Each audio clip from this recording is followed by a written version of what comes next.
नमो वरहंतारं नमो सिद्धारं नमो वारियारं नमो वज्रायारं नमो लोये सवसावरं शुद्धात्मानमनेकान्तं साधुमत्तं मंगलम वंदे संदष्टसिद्ध्यर्थं संदष्टार्थप्रकाशकम् मंगलम भगवान वीरो मंगलम गौतम गणे मंगलम कुंदकुंदातिवसेन धर्मो मंगलम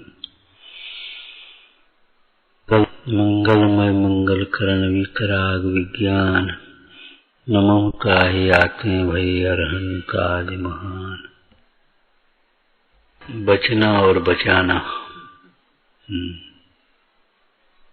दुख से तो बचना चाहते हैं और दुखी को बचाना चाहते हैं, परंतु दुख के कारण से नहीं बचे। जिन्हें दुख से बचना है, दुखी नहीं होना है, उन्हें दुख के कारणों से बचना चाहिए, मोह से बचना चाहिए। मोह से बचेगा तो मोह से होने वाले दुख से स्वयं ही बच जाएगा। अपने आत्म स्वरूप को भूलकर जो प्राप्त शरीर है, उस शरीर में अपनापन हो जाना, यही मैं हूँ, यही मैं हूँ, इसका नाम मोह है। जब ऐसा मोह होता है, अनादिकाल से है ये मोह, जब ऐसा मोह होता है तब शरीर की अवस्थाएं निरंतर बदलती हैं। जब शरीर की अवस्थाएं निरंतर बदलती रहती हैं तो इस जीव को किसी अवस्था में इष्ट बना, किसी अवस्था में अनिष्ट बना, और दुख सुख की राग द्वेष होते रहते हैं, और राग द्वेष से दुखी होता है और दिखता है नहीं राग द्वेष का परिणाम। तो ये जीव परद्रव्य को सुख दुख का कारण मान लेता है। इसलिए परद्रव्य को सुख दुख का कारण मान लेना ये भी मोह है। स्वयं होते हुए कार्य का कर्ता मान लेना ये भी मोह है। बचाओ बचाओ अपने को निरंतर। अरे बाहर की आग से बचाना चाहता, बचाओ बचाओ, और राग की आग स्वयं लगाता है। विषयों की चाह रूपी गाह में, अग्नि में निरंतर अंतस्थल जल रहा है और कोई इसको लगता भी नहीं ये बचाने लायक, बचने लायक। ऐसे समझो जैसे कोई बेहोश व्यक्ति हो। आजकल चिकित्सा के क्षेत्र में बेहोश कर देते हैं, फिर तमाम चीड़ फाड़ हो जाती, उसको कुछ लगता ही नहीं है। ऐसे ही जो अपने स्वरूप को भूलकर देह में बेहोश हो रहा है, उस जीव को लगता ही नहीं है मेरा घात हो रहा है, मेरा कुछ अनिष्ट हो रहा है, मेरे कर्म बंध रहे हैं निरंतर, और उन कर्मों के फल को भोगना होगा। वस्तु स्वभाव को समझे बिना यदि स्थूल रूप से ये जीव ये भी समझ जाए कि धर्म से सुख होता है, तो धर्म माने क्या सोच लेता है, जो अपने कुल में चली आ रही क्रिया, दर्शन पूजा पाठ जप अनुष्ठान, बस इन्हीं को धर्म मान लिया। ये जीव को अहिंसा धर्म समझ में नहीं आता, सत्य धर्म समझ में नहीं आता। धर्म के तो अहिंसा, सत्य, अचौर्य, ब्रह्मचर्य और अपरिग्रह लक्षण है, लेकिन इस जीव को धर्म ही समझ में नहीं आता। उस जीव को ये लगता है देखो हमने पढ़ लिया, हमने सुन लिया, हमने पूजा कर ली, हमने जाप कर लिया, हमने कीर्तन कर लिया, बस धर्म हो गया। भैया अनाज काल से भूले हुए अपने आत्म स्वभाव को पहचाने बिना धर्म कैसे होगा? तो दुख से बचने के लिए मोह से बचना चाहिए। मोही जीव सारी अनुकूल व्यवस्थाओं में भी दुखी रहता है, और निर्मोही जीव प्रतिकूल अवस्थाओं में भी सुखी रहता है।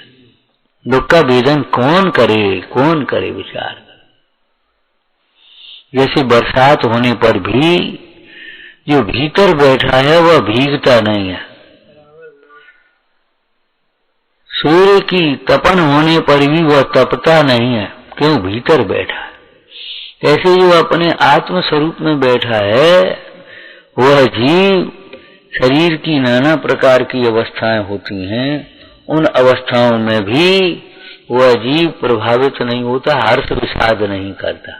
ठीक है, ऐसा ही परिणमन है, कोई बात नहीं। इसी को समता भाव कहते हैं। अपना उपयोग अपने स्वरूप में निरंतर जुड़ा रहता है, लगा रहता है, सावधान रहता है, तो मन वचन काय की चंचलता नहीं होती। इसी को योग कहते हैं।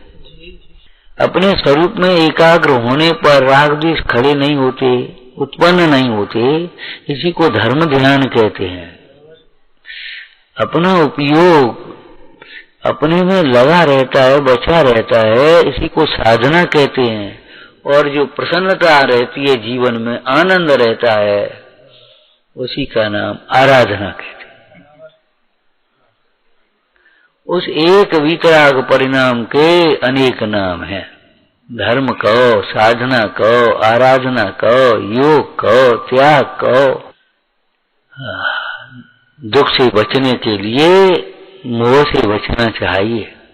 अभी कह रहे थे अपना अस्तित्व नहीं भैया, अहंकार, मिथ्या अहंकार। अस्तित्व तो कोई मिटा ही नहीं सकता, ताकत ही नहीं है। अस्तित्व तो पर से निरपेक्ष होता है, नया उत्पन्न नहीं होता, और अस्तित्व के मिटने की कोई व्यवस्था नहीं। अवस्थाएं तो निरंतर बदलती हैं, लेकिन अस्तित्व नहीं मिटता,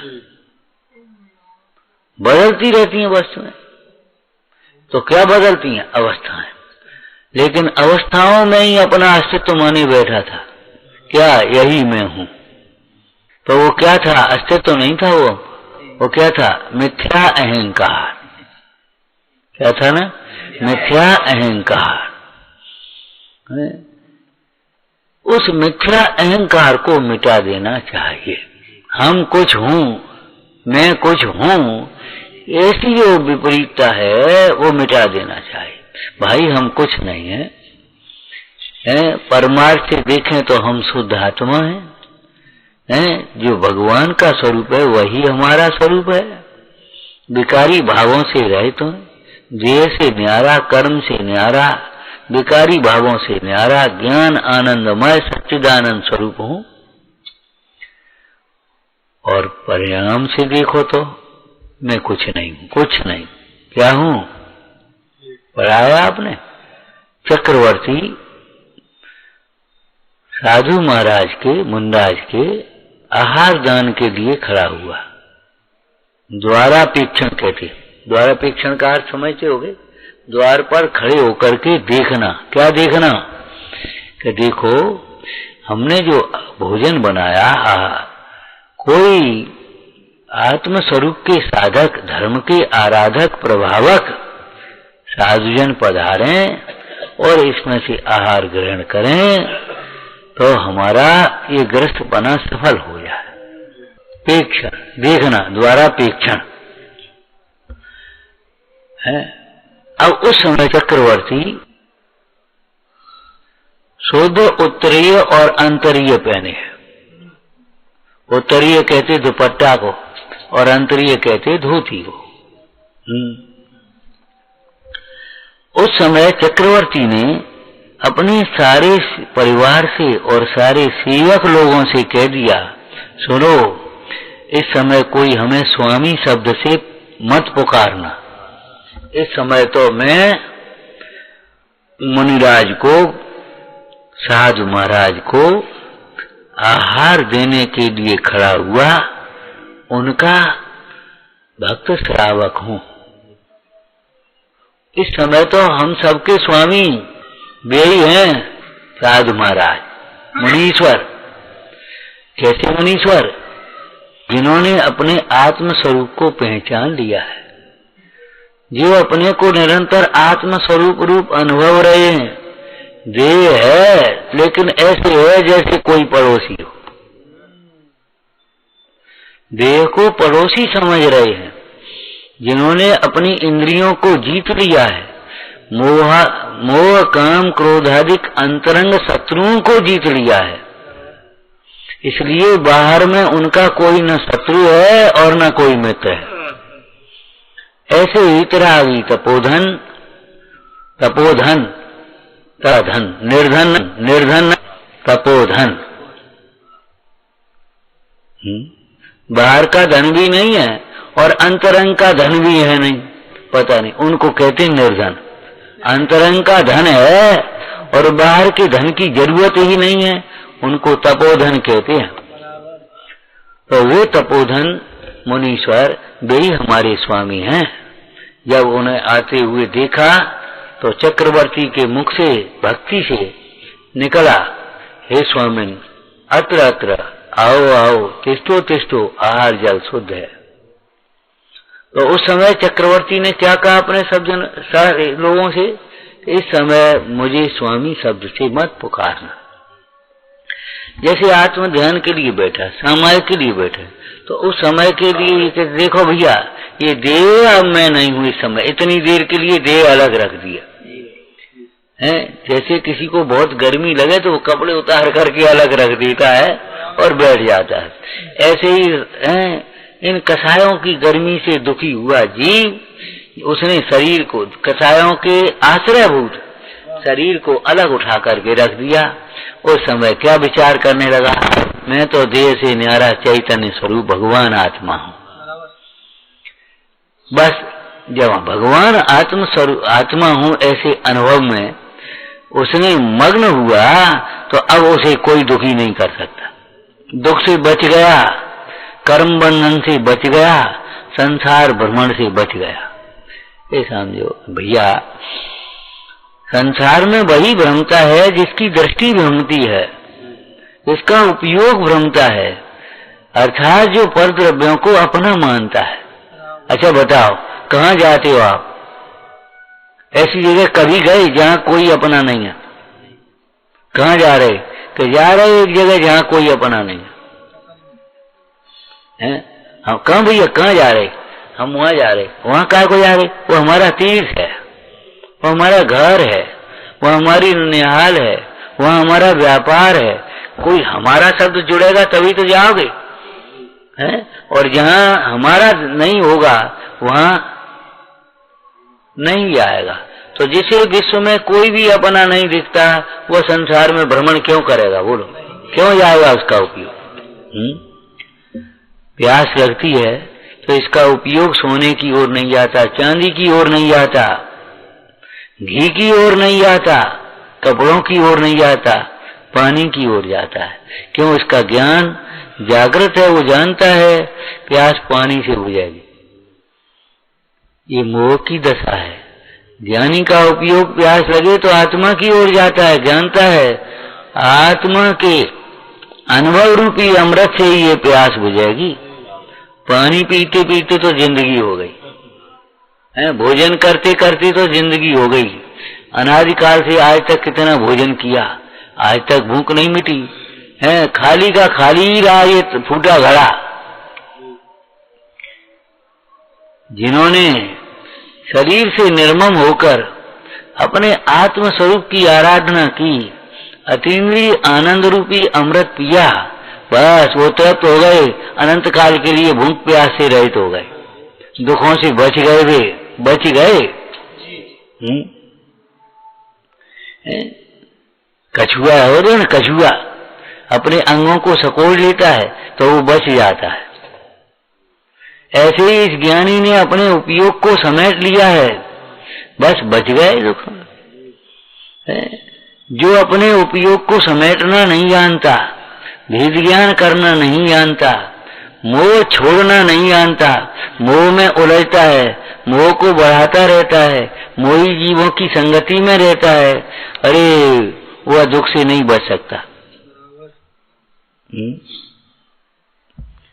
संसार का स्वरूप सुना होगा तुमने, यह संसार रेत की चक्की, यह संसार रेत की चक्की घूमता है, एक खाली एक भरा, एक खाली एक भरा, एक खाली एक भरा। यह संसार रेत की चक्की मधुमक्खी का छाता है, अष्ट कर्म रूपी पहिए पर जिसको कर्म चलाता है। राग द्वेष जो दो बैल जुटे हैं,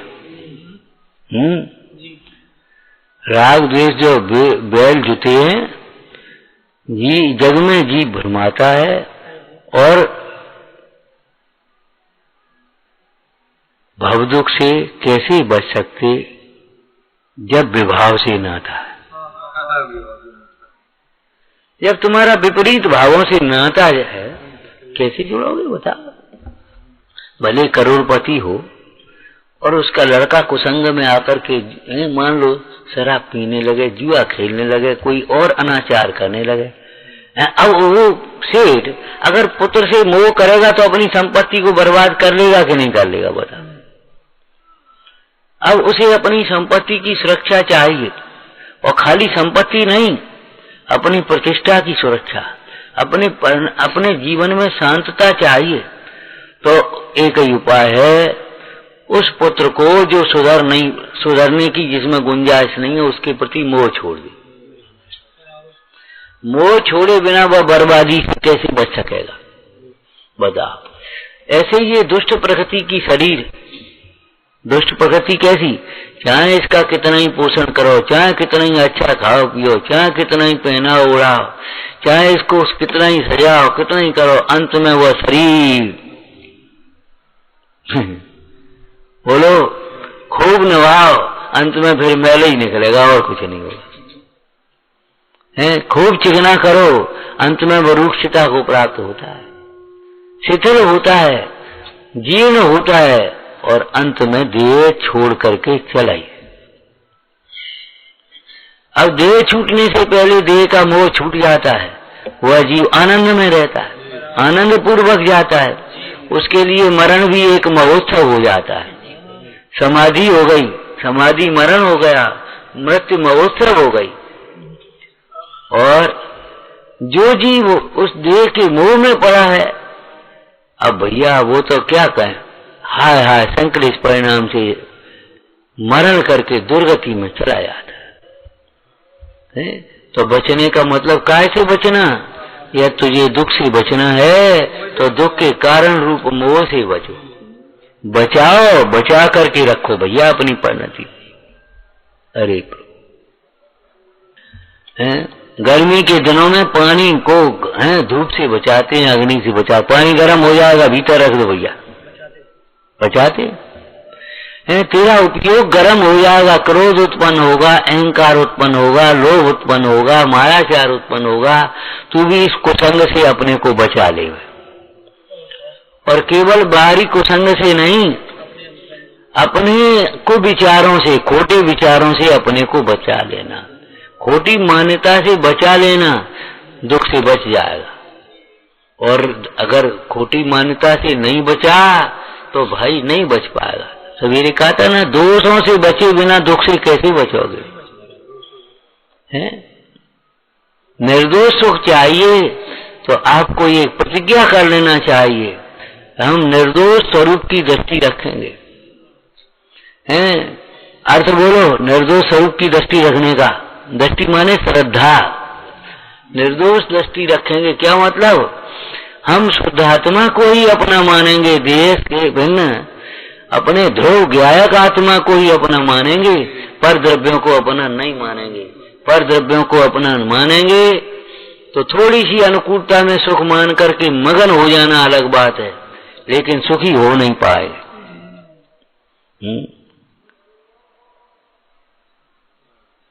हमारा जब तक ज्ञान निर्दोष नहीं होगा तो हमारा सुख भी निर्दोष नहीं हो पाएगा, हमारा आचरण निर्दोष नहीं होगा। निर्दोष आचरण का मतलब बताओ, कसायों से रहित आचरण, पापों से रहित आचरण है। निर्दोष आचरण का मतलब पापों से रहित, कसायों से रहित, साम्य भावरूप आचरण,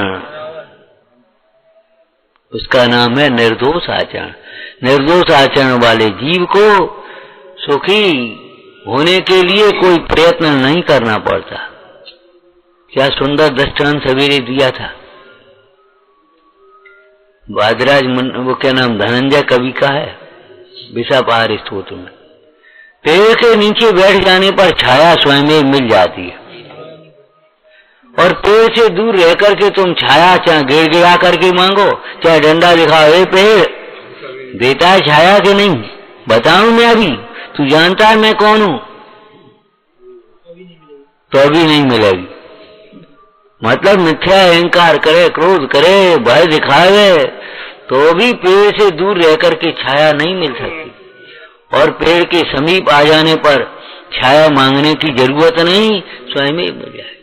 ऐसे वितरागी परमेश्वर के चरणों में शरण में आ जाने पर, अपने शुद्धात्म स्वरूप को पहचान लेने पर सुख स्वयं ही मिल जाता है। और नहीं तो दूर रहो तो सुख को चाहने पर भी नहीं मिले। वो सूत्र याद होगा, सुख हमसे है कितनी दूर, हम अपने से जितनी दूर। सुख अपने हैं, अब सुख है हमसे कितनी दूर, हम अपने से जितनी दूर, अपने से दूर हैं।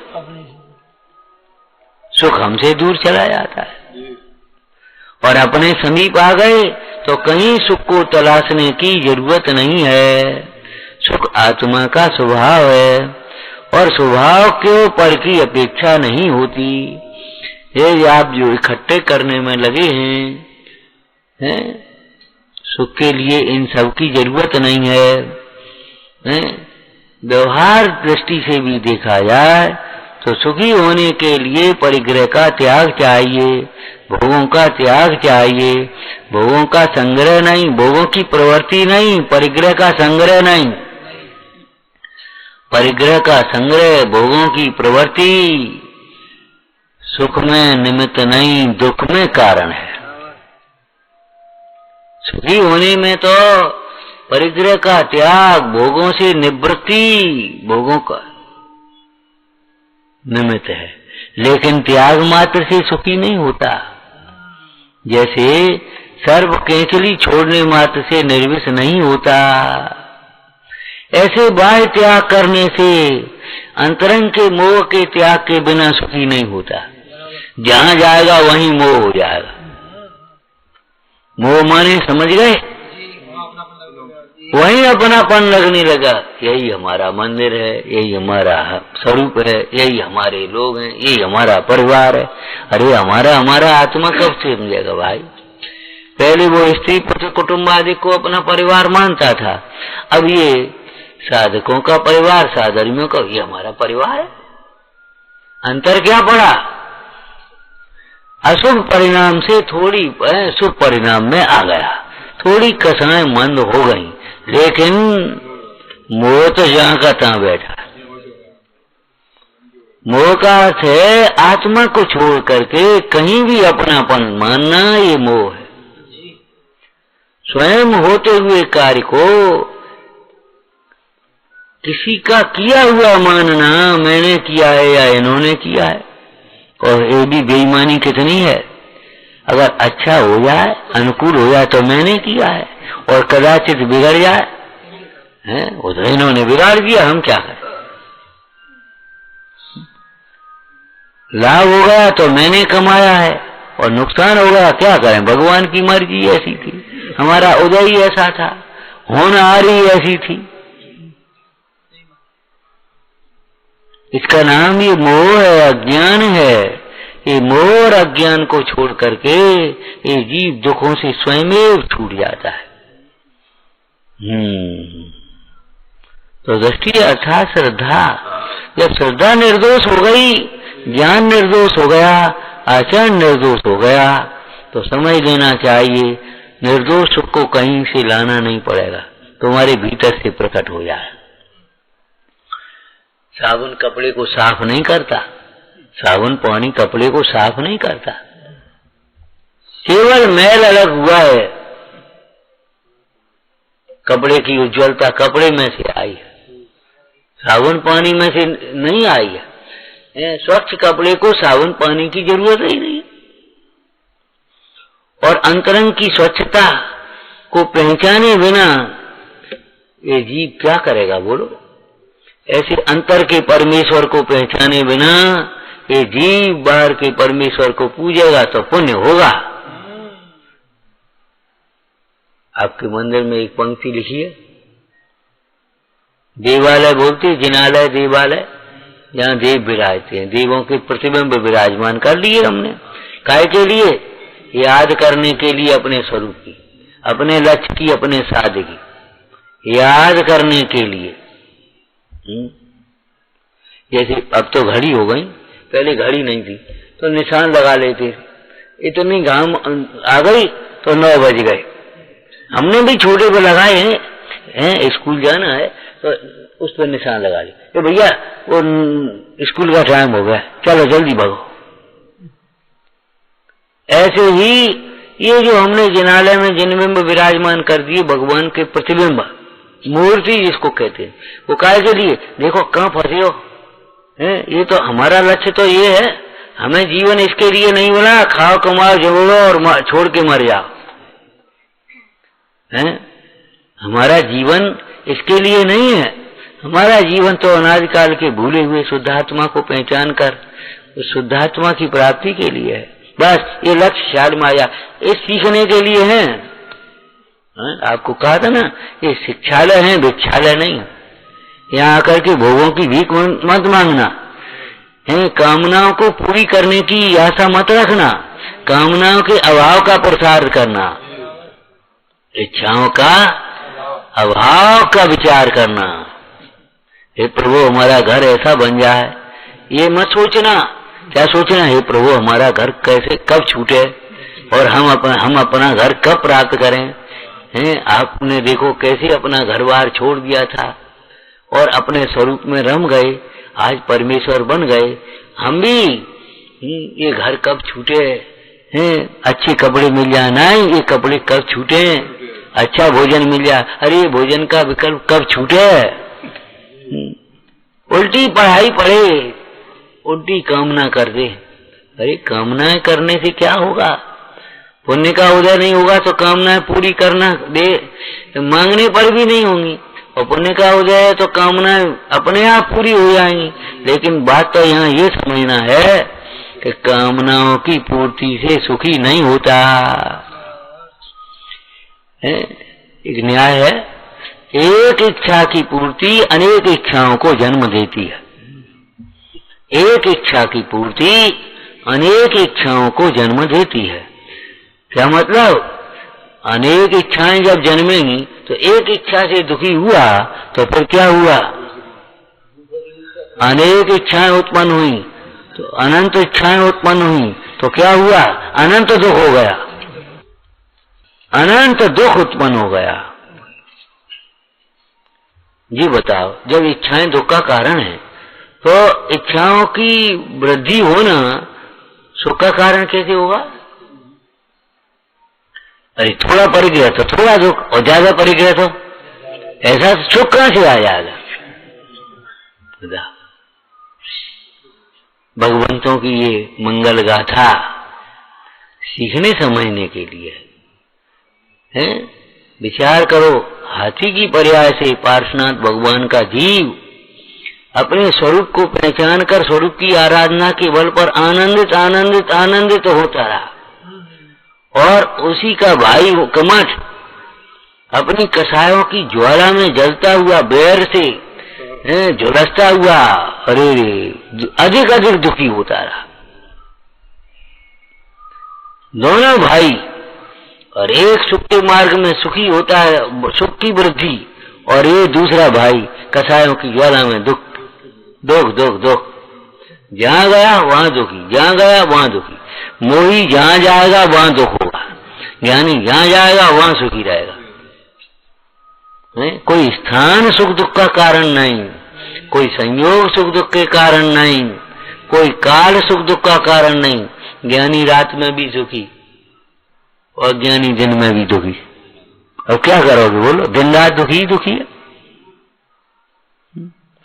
गर्मी की ऋतु में भी दुखी और सर्दी की ऋतु में भी दुखी, और ज्ञानी गर्मी में भी सुखी और सर्दी में भी सुखी। क्यों? गर्मी सर्दी से सुख दुख थोड़ी होता है, सुख दुख होता है देह को अपना मानने से, इंद्रिय सुख और दुख। और आत्म स्वरूप के लक्ष्य से अतीन्द्रिय निर्दोष सुख की प्राप्ति होती है। उस स्वरूप की आराधना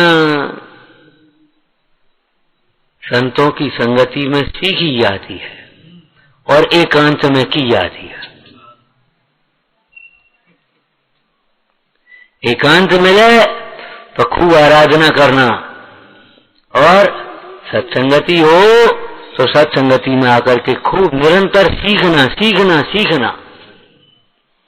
चाहे भगवंतों की प्रतिमा हो, चाहे तीर्थ क्षेत्र हो, चाहे गुरुजनों की संगति हो, सीखना। हम मांगने नहीं आए, हम सीखने आए हैं। मांगने नहीं आए, सीखने आए। और मांगने आए तो काम गया, सीखना है। क्या सीखे, क्या शिक्षा मिली? कि देखो ये देह नश्वर है, आत्मा अविनश्वर है। संयोग विनश्वर विनाशी के हैं, क्षणभंगुर हैं, और स्वभाव ध्रुव है। बोलो क्या सीखे? कि राग दुख का कारण है और ज्ञान सुख का कारण है। ज्ञान से सुख होता है, राग से दुख होता है। बस ये सीख गए। बस सीखने लायक बातें ये बात। बाकी भैया ये सब क्षयोपम इंद्रिय ज्ञान है। इस ज्ञान से ये जीव के सुख दुख का संबंध नहीं है। जैसे कोई दृष्टांत बता, कोई LLB की पढ़ाई पढ़ा हो, या अंग्रेजी की पढ़ाई पढ़ा हो, या उर्दू की पढ़ाई पढ़ा हो, बुखार आ गया तो क्या करोगे? ये पढ़ाई क्या काम देंगी? हमारे प्रोफेसर थे, तो प्रोफेसर PhD कर लेते तो उनको डॉक्टर बोलते, डॉक्टर साहब, डॉक्टर साहब। तो बच्चे बोलते हुए थे, डॉक्टर साहब नमस्कार, डॉक्टर साहब नमस्कार। सुबह एक दिन निकले तो उधर एक घर पड़ा, तो बुढ़िया माँ निकली वहां से, बेटा यहाँ। हाँ अम्मा बोलो क्या कह रहे? हमारे बच्चा ने बुखार आएगा, उन्हें कोई दवाई बता दी। अब बोले अम्मा हम जाके डॉक्टर नहीं है। तो काहे के डॉक्टर? अब वो क्या समझे बेचारी? अरे अम्मा हम जाके डॉक्टर नहीं है, दवाई बारे डॉक्टर नहीं है। अब वो बच्चे कहते हैं तो वो समझ डॉक्टर साहब होंगे कोई। तो विचार करो, एक विषय का ज्ञान दूसरे विषय में काम नहीं आएगा। अगर आपको रोटी बनाना नहीं आता है, हैं, और आप खूब पढ़े लिखे हो, भूखे ही तो रह जाओगे अकेले पड़ गए तो। तैरना नहीं आता तो नाविक ने कह दिया तो तुम्हारी पूरी जिंदगी पानी में।